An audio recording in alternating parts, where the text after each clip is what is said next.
I don't see there's any future for any religion that is single-eyed. I don't believe the Australian church has ever understood the Australian mind. 70% of our people in Australia have given organised religion away. And when I hear that, I shout hallelujah. An Australian is basically, fundamentally, the most spiritual person in the world. And I believe that to understand the Australians' attitude towards spiritual things and religion, you don't go to a textbook. You don't go to a book of theology. You don't look at the North American model. You don't look at Europe. You look into the bush. Ted Noffs was raised as an Anglican in a country town. But it was his Methodist grandparents who inspired his faith. Lead us not into temptation. Methodism didn't have a lot of the pomp and the traditions that some other religions, and particularly Catholicism and Anglicanism, had. For him, the basic Methodist way of religion was very clear-cut. In the early years of their marriage, Grandpa and Nan were sent to the remote parish of Wilcannia in the far west of New South Wales. This was to have a profound effect on him. You can't imagine how people could pioneer a country that was as harsh and as difficult and as lonely as this, without understanding first and foremost that they had to find within themselves a spiritual force. And they discovered that they didn't need a church building. They didn't need a cathedral. They didn't need a minister. They didn't need a priest. There weren't any around anyway. So they had to become their own ministers. They had to become their own priests. Ted had seen that Australians were basically spiritual and had a need for some form of spirituality, and that as time went on, he searched for what that might be, and he searched for it in the concept of mateship, Australian mateship, and he searched for it in national identity. It's about friendship. It's about mateship. It's about us being one family, the family of humanity. That's the unique identity of Australia.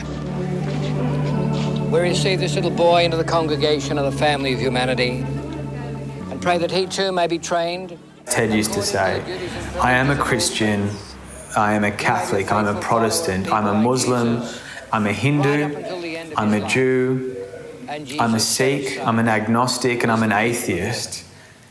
But first and foremost, I am a human being, and no one in this world is a stranger to me.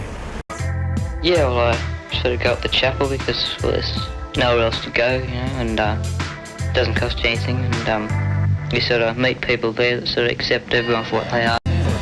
Young people today are tending to be more individualistic, and so the chapel's enabled me to not to find that out, but to make it a reality, and I think this is what Ted's after with everyone up there.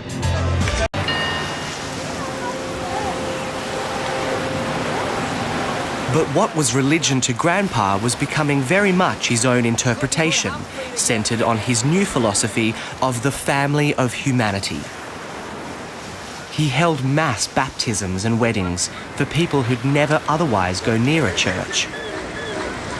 Belinda Gay, I baptize you in the name of the Father. Jesus said about little children, their angels do always behold the face of my Father who is in heaven.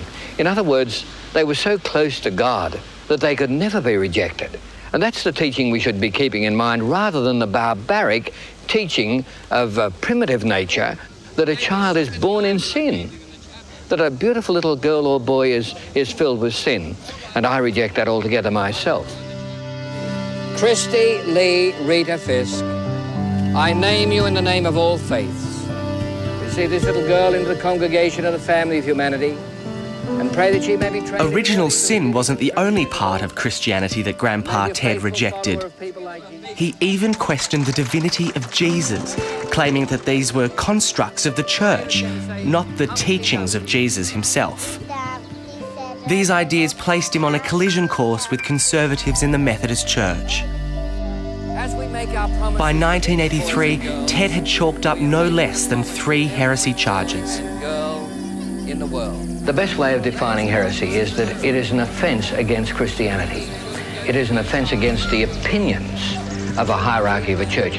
In other words, mine is a different opinion. It's as simple as that. God will bless him. If proved, Ted stood to lose his ministry and his beloved church, the Wayside Chapel.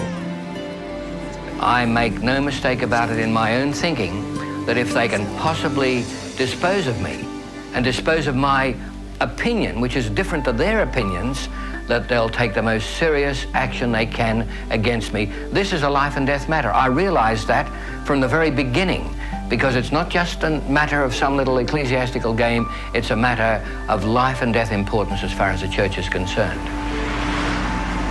Ted felt hurt and betrayed by his church. He fought off the charges one by one, but at considerable cost to his own well-being. Through it all, he was still running the Wayside Chapel, and by 1986, he was the busiest he'd ever been. Now, as I proceed to name the children one by one, you're almost... By this stage, all of his things were just flourishing, and Prince Charles had asked him to the United Kingdom to begin working on the drug problem there. The President of the United States had asked him to come over to work in the US to do the same thing. And of course, Bob Hawke, who was the Prime Minister at the time, who Ted had been slamming furiously in poems and in articles and stuff, went to the Wayside Chapel and said, what do we need to do?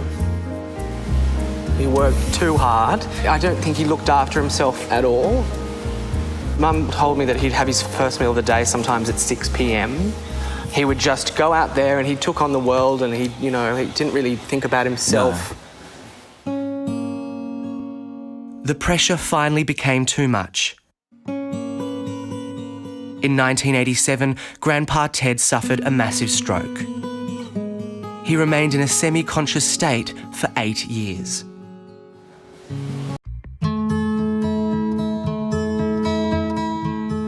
When Dad spoke the creed of the family of humanity, I am a human being and no one in the world is a stranger to me, he meant it literally. A funeral in Sydney today of leading Australian churchman, the Reverend Ted Noffs.